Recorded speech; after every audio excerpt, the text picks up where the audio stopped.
Today's lecture is being co-sponsored by the St. Benedict Forum and the Tocqueville Forum here at Hope College. St. Benedict Forum seeks to promote and nurture intellectual work done from the heart of the Catholic Church. Today's speaker is uniquely qualified to do just that. The Tocqueville Forum is a student-centered organization which explores the meaning of liberty properly understood and how it can ground a good polity. It was Tocqueville, himself a devout Catholic, who came to America in the atomized Jacksonian period and responded to American democracy with what he called a religious terror. He feared that democracy would lead to a fracturing of the polity, toward bureaucratic centralization on the one hand and hedonistic individualism on the other, a symbiosis of autonomy and materialism. These increasingly autonomous selves would sacrifice their liberty to the soft despotism of a centralized bureaucracy that attended to their material needs, the petty pleasures with which they would glut their souls. He wrote, "Because the civilization of ancient Rome perished in consequence of the invasion of the barbarians, we are perhaps too apt to think that civilization cannot perish in any other manner. If the light by which we are guided is ever extinguished, it will dwindle by degrees and expire of itself. By dint of close adherence to mere application, principles will be lost sight of, and when the principles were wholly forgotten, the methods derived from them would be ill pursued." Tocqueville believed that the key to sustaining American democracy was and always would be religious liberty. Religion, the first of America's political institutions, he argued, could alone mitigate the egalitarian consequences and libertarian impulses of democracy.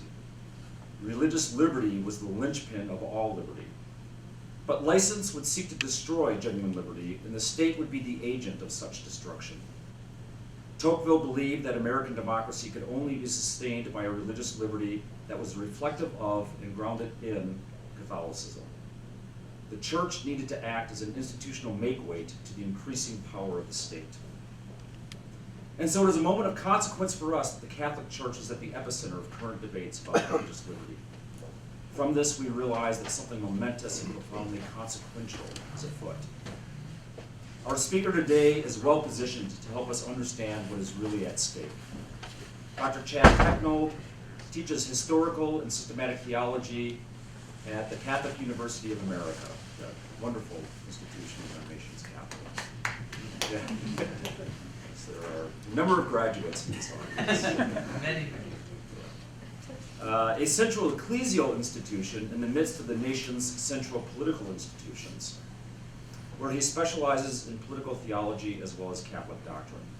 He has written widely on issues in political theology and is a frequent public commentator on issues both within the church and as regards the church's relation to the modern world. Please join me in welcoming him.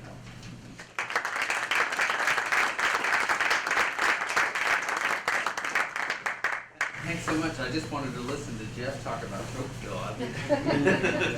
Stop right there. It's a great privilege to be here. Can you all hear me okay? Speak up, you say in the back. I'll try. So the title of my talk, "The Fate of Religious Liberty," comes hard on the heels of the Supreme Court hearing oral arguments in the government's case against the Little Sisters of the Poor. Quite an image between the government and the Little Sisters of the Poor. The government's attempt to show compelling interest was so weak, even liberal justices questioned whether Solicitor General Verrilli had conceded the point. As Chief Justice Roberts noted, the number of exclusions and exemptions that the government already provides corporations and other institutions seriously undermines the government's claim to have a compelling interest, which should override religious liberty protections afforded to elderly nuns under the First Amendment. And yet, pundits and legal experts immediately predicted a split 4-4 decision. Save the conscience of Stephen Breyer, which is essentially a loss for religious liberty, upholding the lower court decisions. If Justice Scalia were alive, maybe we could hope with greater assurance that a judgment could come in favor of religious liberty. Yet here we are, even with the surprising request for further solutions from the defense. The government has presented such a weak case on the merits, it should lose. And yet, we're doubtful. The Supremes look for a solution favorable to the sisters, but can we have any such confidence? We stand at the precipice of widespread doubts about the future of religious liberty in this country. And this should concern all of us. Because if religious liberty is lost, as Tocqueville recognized, then we cannot have any confidence that any of our other liberties will stand with it. In truth, religious liberty has been under threat in America for much longer than we care to admit.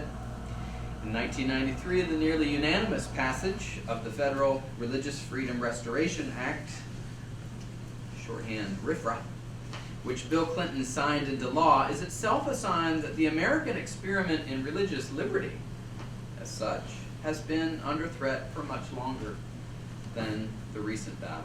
The emergence of entire law firms dedicated to the cause, such as the Alliance Defending Freedom or the Becket Fund, indicate a need. When you have big legal firms rise up in defense of one single aim, religious liberty, it tells you that the threat is existential, strong, powerful. A defense of religious liberty has become, for many, many people, a full-time profession. That should be striking and worrying to all of us. We now all know about the Green family, owners of Hobby Lobby, and their fight for an exemption to the HHS contraception mandate. Many observed, including the Solicitor General, that the recent Obergefell decision was going to create problems for religious liberty. And sure enough, soon after the decision, activists descended on the state of Indiana to dismantle their own state-level RFRA. And just this week, the so-called bathroom bill in North Carolina was challenged by gender ideologues. And Tennessee reacted to waves of social change by initiating a somewhat silly and counterproductive suggestion that the Bible should become the state book, a kind of protest against social transformation, which seems to threaten existing cultural and Christian trends towards a social good. Whether the issue is abortion, contraception, or the redefinition of marriage and the family, which is to say the nature of society as we know it, it's fair to say that the American vision of religious liberty as a linchpin of our freedom is under threat. When religious liberty is described by some as mere cover for bigotry and hatred, and when courts endorse this view, teaching us through the law, you can be forgiven for asking after the fate of religious liberty. Legal defenders are themselves embattled. 2 summers ago, before Obergefell and the Little Sisters case, I attended a seminar at Villanova Law with legal scholars who specialize in the religious liberty.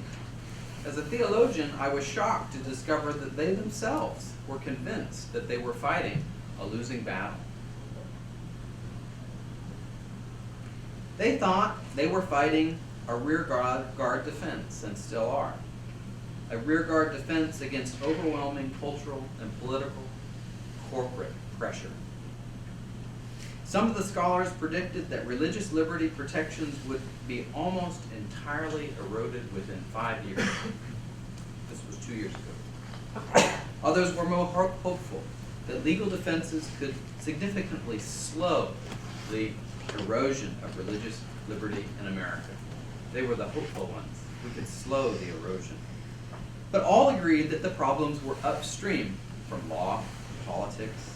By that they meant, and we understand, that the problems were social and cultural before they were legal and political.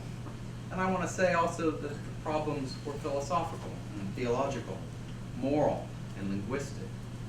What struck me most at this seminar was that for many of these legal scholars, this was an irreversible trend of our late liberal order, and a trend that would have knock-on effects which would affect all of our liberties.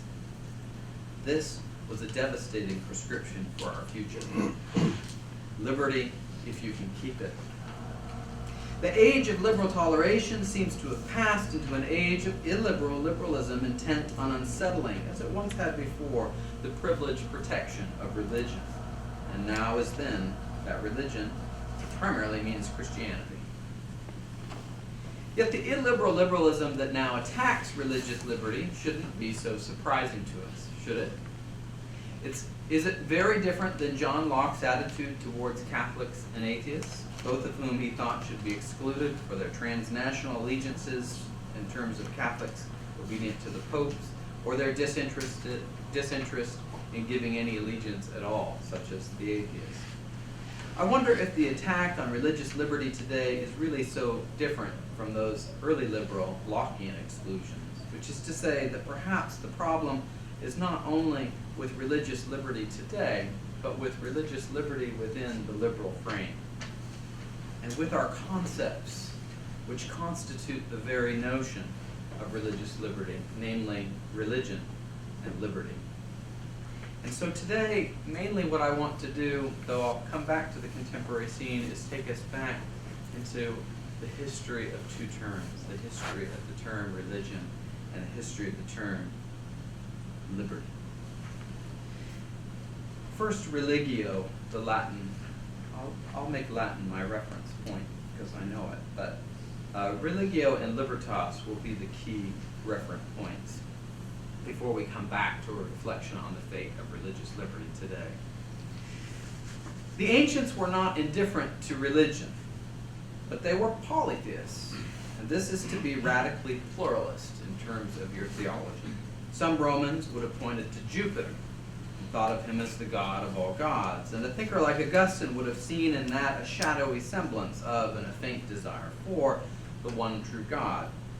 But on the whole, the ancients and the ancient cities had their minor and their major gods, local gods. They had different devotions for all of them. They proliferated throughout the empire.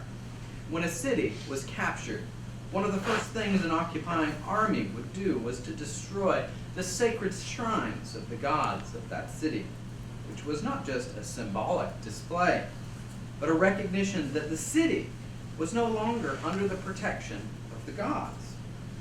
The Roman Empire often practiced religious toleration, we would call it, with respect to the lands it occupied. Think of Pontius Pilate in Jerusalem. He works with the chief priests and most likely regards the God of Israel in the same way that he regards the gods of other cities under Roman control. Since Romans' basic view was polytheistic, they had no problem viewing religio as local. For it was religio that constituted a particular tribe. Local people, local traditions were often respected if their religio posed no apparent conflict to the Roman Empire and its aims. Christianity, however, was something new, not something merely local. There was certainly, right from the start, an inkling that Christianity might pose a threat to the empire. Here was a religio which claimed not to be attached to any one particular earthly city, but was rather the religio which could attach all people to the one city of God in every city. This religio was one, true, universal. It was comprehensive, not local, or not merely local. This comprehensive account of religio, this universal religion, was one of the distinguishing things about Christianity, and in at least one sense could be seen to compete with the Roman Empire's own self-understanding to be universal. Pilate himself seems unsure of the charge that Christianity poses a threat to the comprehensive claims of empire, but he seems satisfied by the fact that Christ isn't advocating a contradiction, which would obviate the need to pay his salary by way of taxes. That was enough to please Pilate. In the City of God, Augustine gave the classic definition that Romans would have recognized, a definition of religion, namely that religio could be understood horizontally. Religio had a horizontal definition as something displayed in human relationships. Religio was something which connected families, connected friendships.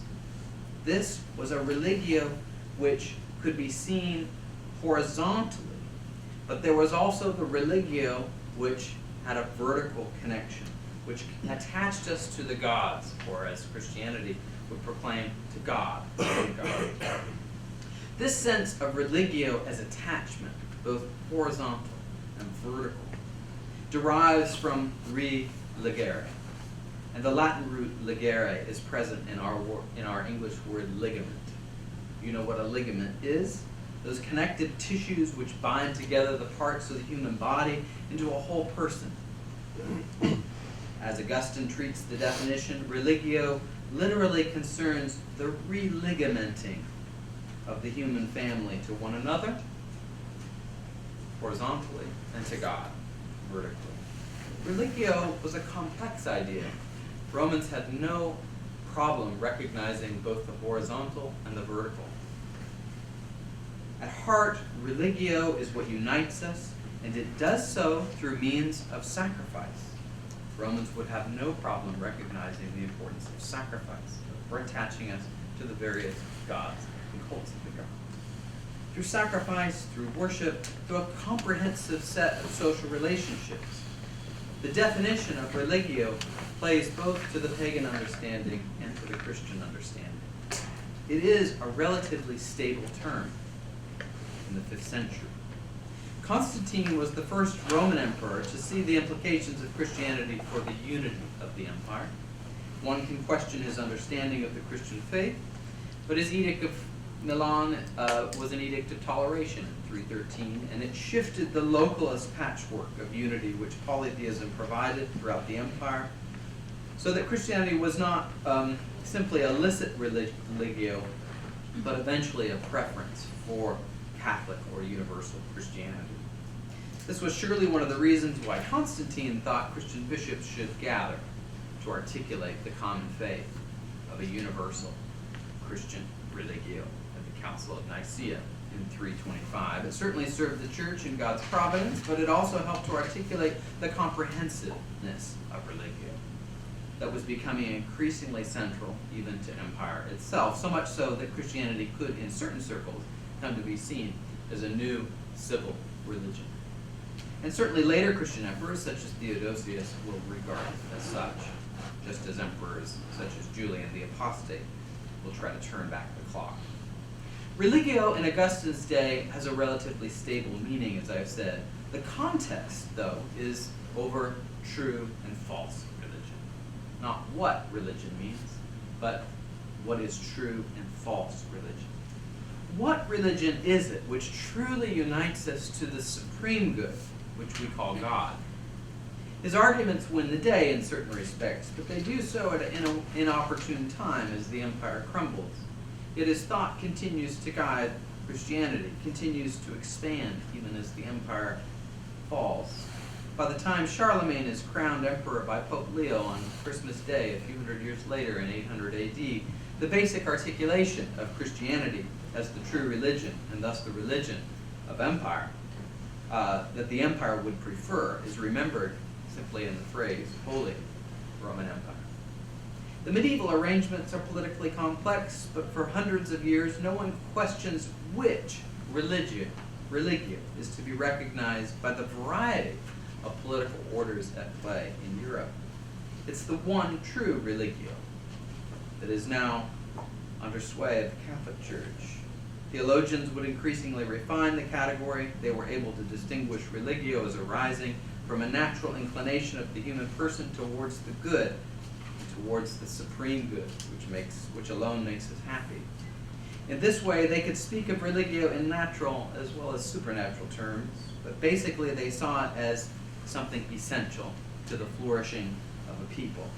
Religio was a common good, which facilitated our participation in the supreme good. And so, it was not only right for the civil order to recognize the true religion because everyone was baptized, as they were, but also simply because it was best for the state to recognize what enabled people to be truly free to pursue the good, the true, and the beautiful.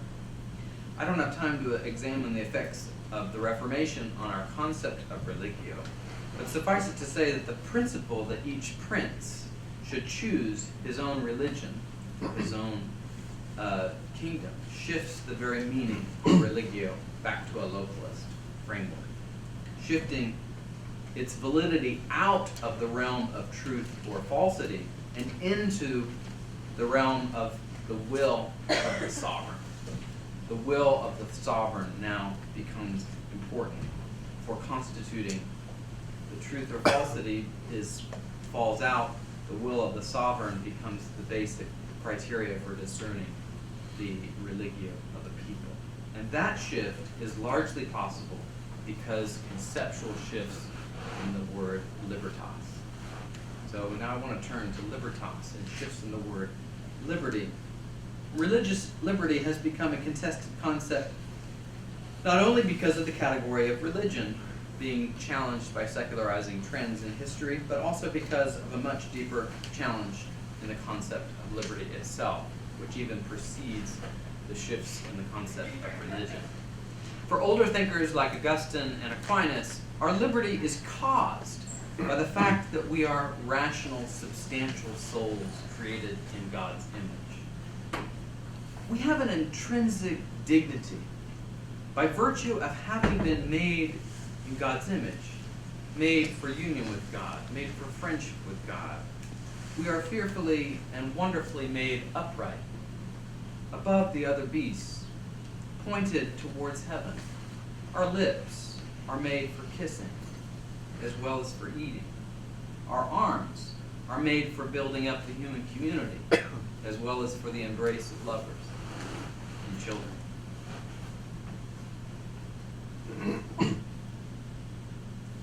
Sorry, I have a little 4-month-old baby who's back in Washington, D.C., so all I have to do is say children and he'll choke up a little bit. As rational beings, we are made to choose those goods which make us happy. Now, this does not mean that freedom does not extend to the will. Our freedom is caused by our rational nature, Thomas Aquinas teaches us. It resides in our will, but so the truly free decision is the one which depends on our knowledge of the good and our ability to distinguish the good from evil, or a men's bathroom from a women's bathroom. Sorry. For choosing evil does not make us happy. It never does. So the only truly free choice for both Augustine and Thomas is the choice for the particular or the common goods. Here, slavery and liberty are very much bound up with virtue and vice, misery and happiness. And the turn away from the good is viewed always as irrational and slavery. And the highest freedom is always freedom for the true, the good, and the beautiful. The text of Genesis 2:16 through 17 is always close to hand.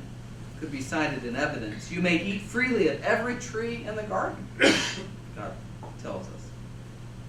But of the tree of the knowledge of good and evil you shall not eat, for in the day that you eat of it you shall die. What does this mean? For we are to recognize here that we are creatures. And it is our Creator who has set forth the goodness of creation in which we have been made free. We have been made free for the goodness of things, for the truth of things. But we are not free to decide what is good and what is evil. That is not for our freedom. That is for God to decide what is good and what is evil. We must recognize that we are creatures. We must recognize that there is something, a power greater than ourselves. We must recognize what is not in our power. And when we seize the power to decide what is good and evil, we ultimately choose not our freedom, but our death. For such thinkers, our freedom is a scalar thing as well. We can grow into our freedom. It's not a static thing. It's one that can increase. We can grow into freedom, or we can turn away from freedom. By actualizing our potential for virtue and by avoiding vice, we incline ourselves toward freedom, since freedom simply is a participation in the good, which alone can make us happy. In this view, the only freedom is growth in wisdom and in virtue. and the habits of virtue. And our freedom grows as we exercise not just our will, but our intellect, to act on our natural inclination for the good, true, and beautiful. This is not to deny the obstacles that sin always places in our way of participating in this freedom. Not at all. Simply to say that we are made for it in a way that the beast is not. We are made for freedom in a way that the beast is not. We are made a little lower than the angels, in that we can misuse our freedom. And the misuse of our freedom arises from disordered loves in the will, as Augustine always teaches, but not from our rational nature as such, the principles constitutive of our nature, as Thomas likes to say, which remain principally intact after the fall. Aquinas thinks that the most basic inclinations of the rational soul are towards self-evident things, among which he includes our inclination to be alive rather than to be dead. I think we can all recognize that. All of us have an inclination to live rather than to die. We all have a natural inclination to the good of propagating the human family. Not just the sexual urge, but also in the basic fact that we are social and political animals. That we're social creatures. We come out here tonight to not just hear somebody talk, but to be together. We're social animals. And he sees that we have also a natural inclination to worship. This is self-evident, that we seek after causes. We want to know why things have come to be. We desire happiness, and we want to know the source of happiness. The fall damages our relationship with God, but it doesn't eradicate our basic fundamental ordering to the good, in which our freedom resides. Now, this basic view of freedom, emphasizing our rational agency as the basis for our freedom for the truth, our freedom for the good and beautiful, is challenged in the 14th century, most famously by William of Ockham. Ockham was a Franciscan friar, often in disagreement with friars of his own order, so I don't mean to disparage all Franciscans by picking on Ockham, but he also took issue with the Dominican Thomas Aquinas. In particular, Ockham took issue with this older conception of liberty, seeking to break the crucial linkages between the universal and the particular, between the intellect and the will, between freedom and the good. Ockham invents a philosophical view called nominalism, which calls into question the very notion of a human nature, common good. The particular concrete individuals that you and I are exist. You exist, I exist. But we are not, in Ockham's view, participants in something real called human nature. That's a kind of grammatical fiction as far as Occam is concerned, that may help us in various ways to talk, but it's not really real. Allied to this nominalist view is Ockham's radical emphasis then on the human will. It's your will, and your will, and your will, and my will. We're all a collection of autonomous wills. Will is what defines us and is preeminent in the soul. Instead of saying with Aquinas that our will depends on intellect, Ockham wants to say the inverse, that our intellect depends on the will. In fact, all reality depends on will. Why? Because God creates the world and sustains it. How does he do it? By his divine will. Then it follows for Ockham that if everything depends on divine will, in some sense, in his image, everything will also depend on will. Since God is supremely willful, so too are his creatures constituted by will. This explains to Ockham why there is a conflict between our wills and God's will. And it explains why God must give the law. Why must God give the law? Not as an expression of his goodness, in which we could participate, but in order to impose his will upon our wills so as to harmonize any disjunction between divine and human will conflict. Occam generates a view of freedom radically detached from any conception of the true and the good and the beautiful, because those aren't real things. Those are universals that aren't really real, in which we couldn't participate, at least. The effect of this on liberty is momentous. Now the individual is an autonomous, free-floating chooser, lost in the cosmos, to borrow from Walker Percy, a free agent who is neutral or indifferent to the good ends already inscribed in nature, because there is no nature which has something inscribed in it. Perhaps you can already imagine, then, what such a conception will do when you apply this concept of liberty to religious liberty. More of that in a moment. But this new view of liberty should be seen as largely negative, a freedom from. The older view you could summarize as being a freedom for the truth, freedom for participation in the good to come. This sets in motion a powerful account of freedom whose influence can be seen to various degrees throughout modernity. To be sure, the older view survives, doesn't disappear, and confused combinations of both views of liberty can sometimes be found in the very same writers and thinkers. But it's fair to say that Occam's view of freedom haunts modernity. From Hobbes' war of all against all, since that's what this view of freedom demands, is a war of all wills against all.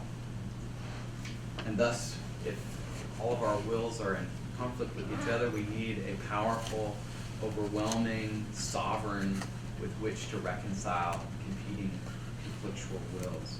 This is Leviathan, powerful sovereign to hold all these conflicts in abeyance, the way God holds all these conflicts in abeyance. From Hobbes' war of all against all to Nietzsche's will to power. To Peter Singer's idea that parents can freely choose, as autonomous choosers, whether their child lives or dies, even in the weeks and months following their death, their birth.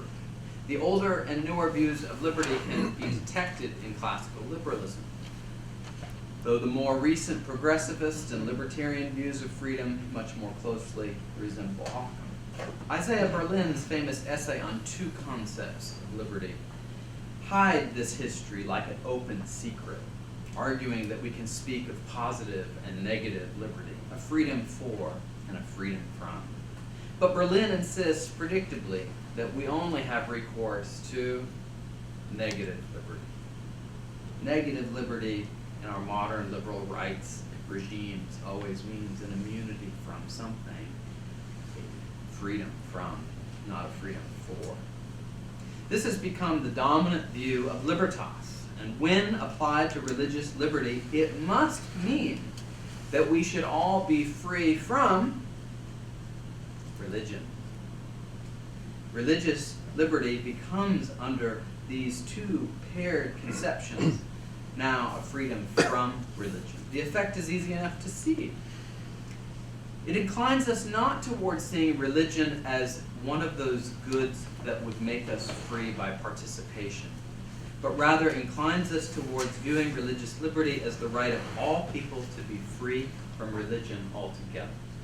In this sense, the newer view of religion inexorably trends atheistic, even in the name of its supposed neutrality. Okay. Now, these are stories, both the story about religion and the story about liberty, stories of decline, of a category of religion in decline, a category of liberty in decline.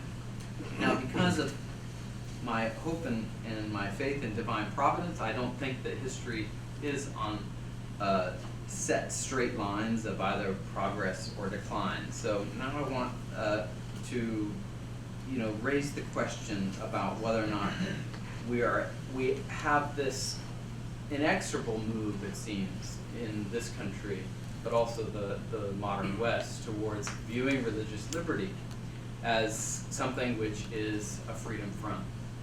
Now, there is a minority position in American law that my own boss, John Garvey, articulates, which is that the early view of religious liberty was much more like the ancient view of liberty. that religious liberty was not a immunity right, it was not a freedom from something, but religious liberty was provided because we must be free for the highest good. And the highest good is what makes us really free. And so the first freedom that the founders articulated was a freedom for this highest good, and the highest good was the freedom to know the truth about God, to seek the truth about God. And so what I want to put to you into a discussion tonight with you is this idea that it could be turned around. That you could make a pitch, in a sense, for the older concept of religio. You could make a pitch for the older concept of libertas. It's genuine and serious. In fact, the only serious account which leads to human happiness and leads to human liberty. Because if we lose religious liberty, we lose a regime which would make it easier for our children to pursue the true and the good and the beautiful. We pursue our Orwellian worst. All right, thank you very much.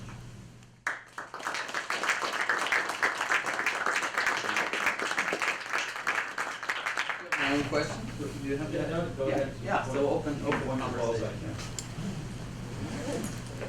I skipped about 7 pages of my paper towards the end, in which I talk about the Catholic Church's view of religious liberty, one that has not been in decline, but one has been in somewhat controversial development.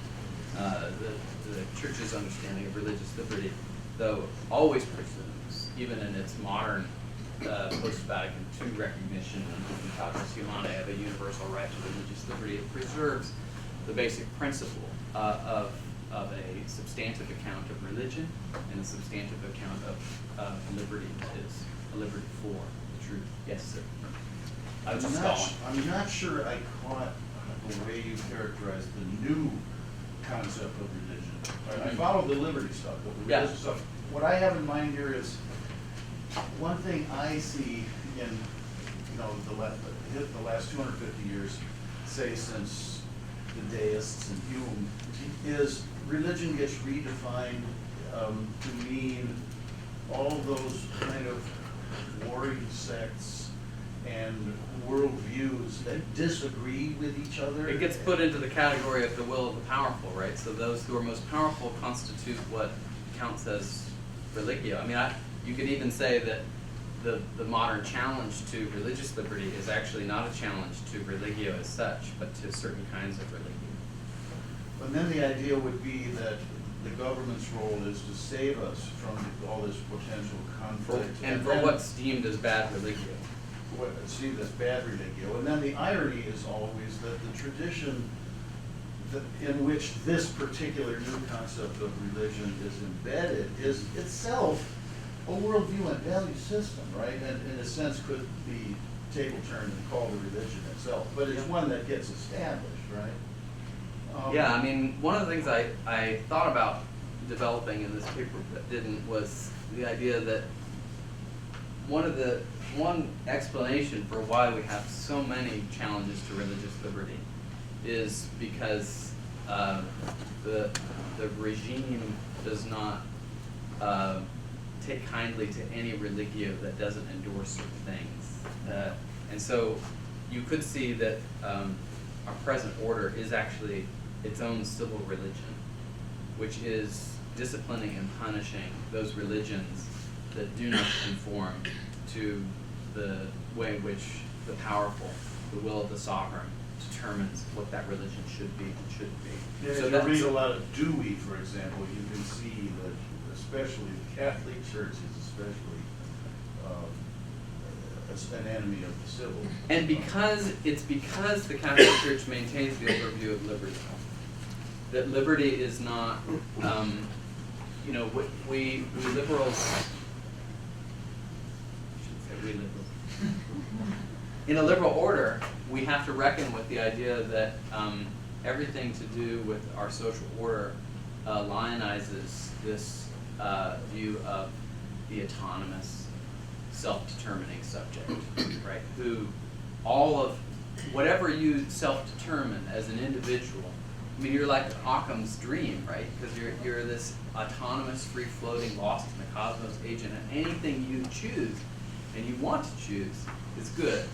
Now, why then would it be a threat that elderly nuns don't want to choose contraception? It's because their rationale is based on the fact that they are resisting the very notion of an autonomous choosing liberty and pointing to our participation in the good as the source of all liberty. And that is the fundamental challenge of two concepts of liberty. And both of those concepts are at play in competing notions of what religious liberty is.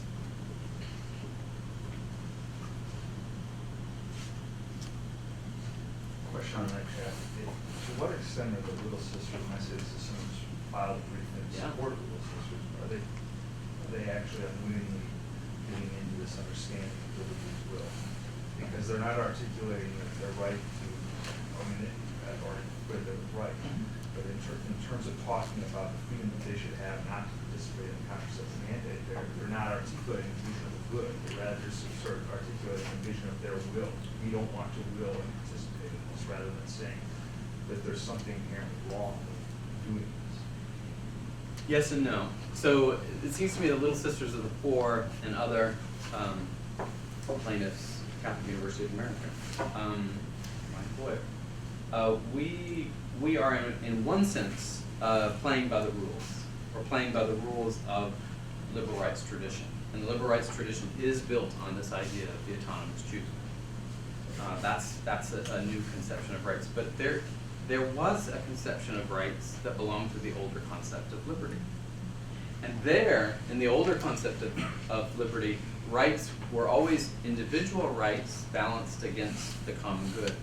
And so we preserve that in the Catechism with always balancing the language of rights and responsibilities, or rights and duties. You go back to the older tradition, the language was always of duties, and rarely of rights. Now, it's always of rights and rarely of duties. And that shows you something of the reversal. But the older view is that individual rights were primarily based on a liberty for participation in the common good. And in defense of Little Sisters, I would want to say they actually can be working on both levels. They can actually be saying, we are exercising our rights as a participation for freedom in the common good. And here's what the common good is, and then they can say what that common good is. The common good of life, the common good of caring for the elderly and the infirm. That gives them an opportunity to say, not that there aren't any rights, but that rights are ordered to goods. And the goods should be named as things which are real, that can be participated in and judged by categories of true and false, and not who has the most power. If Apple or the NBA puts economic pressure on, that's not categories of true and false, of what counts as good and evil. Those are categories of who has the most power. So now corporations are the sovereigns who are going to reconcile our conflicting wills over an issue like contraception, or same-sex marriage, or whether or not we should have bathrooms for men and women who are obviously biologically different. It starts to get absurd, because you have to increasingly pile up the mechanisms by which you reconcile wills in conflict. And the only way you can do that is by a Hobbesian kind of overwhelming power. And that power has sometimes been the state, has sometimes been economic power, and it's increasingly economic power from corporations to reconcile our wills by force. That's why we're not having democratic debates about these issues. No, not in any state are we having real democratic debate about any of these issues. They're being sorted out by corporations, by politicians. Yeah. Do you see the liberal autonomy playing out differently in the United States as opposed to Europe? And I guess I wonder specifically because of Europe's more Catholic roots and That's a good question. the United States is more Protestant. And I don't know if the globalization of economic power has a major. I know the European situation half as well. maybe less than that. Which Huh? Which one's it? But I did live there for 7 years. Here's one thing. It's not just the older Catholic roots of Europe, but also if you look at all the European constitutions, they mention human dignity. If you look at our constitution, we don't mention human dignity. We mention rights a lot, and the liberal tradition depends on rights. But it's hard to dictate where the rights flow from. We're really good at saying what rights we should have and what rights we can claim for, but we're rubbish. And Europe is bad at this too, but we're rubbish at being able to say why we have those rights, why we have X rights, other than will, other than I demand to have this right. Now, one possible angle on the European aspect is that human dignity might be at least some foothold into an account of the source of those rights. Where do the rights flow from? Well, some vague, rational account of human dignity ordered to some transcendent end. Maybe you don't want to talk about God, so you want to say that human rights flow from some dignity that human beings have by virtue of our transcendent nature. Then you're getting at something like a foothold into the older account of liberty.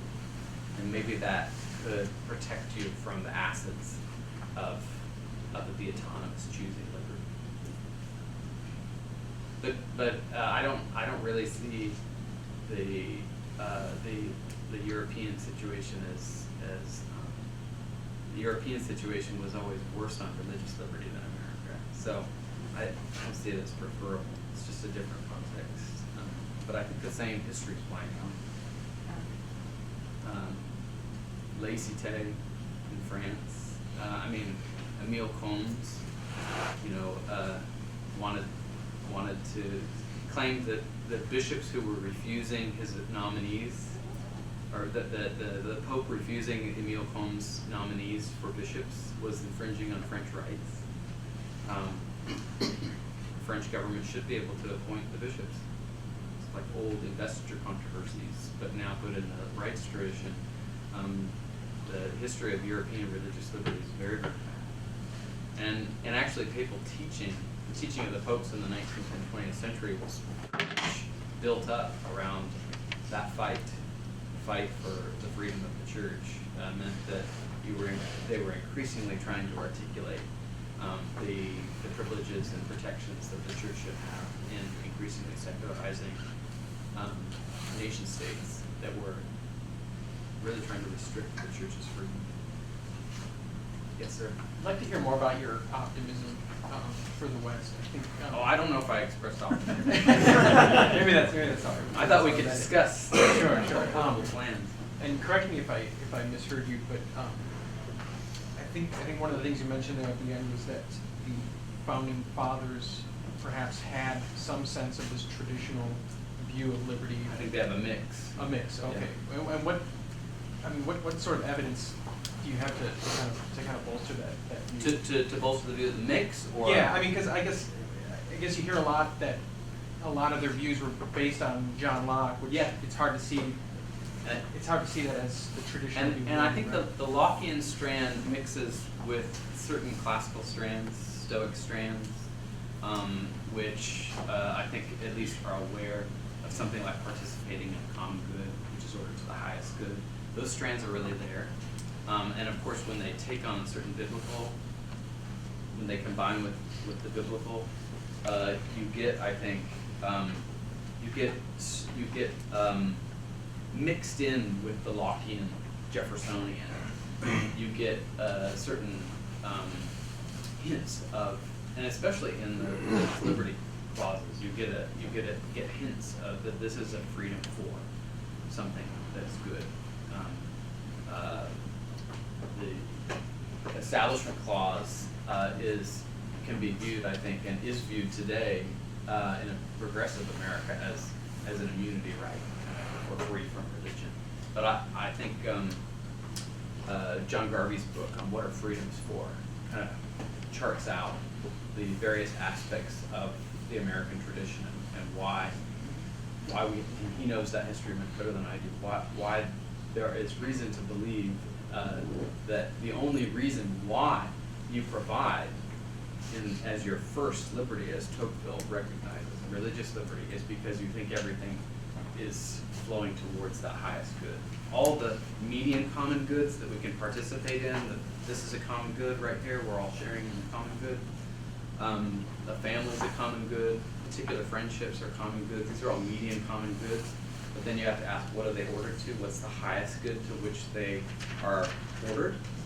And the founders did recognize that the highest good was this good of being ordered towards God. And that's what the bishops tended to mean by they built better than they knew.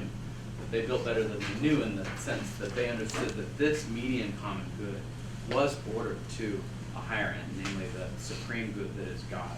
And that's what religious freedom protects, but it's also what religious freedom is for. And so, does that mix with the negative concept of liberty? Absolutely. Is that are we experiencing the development of that strand? Absolutely. Is there another strand? Yes, I think there is. It's a weak strand. It's a strand that we are uncertain if it can be revived, survived for the future. Does that help? I think so, yeah.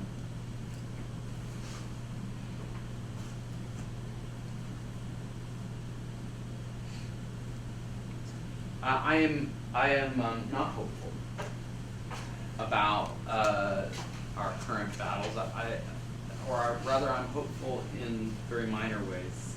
I'm hopeful about the supplement that the court offered on Little Sisters of the Poor case. I'm hopeful that we can win skirmishes here and there.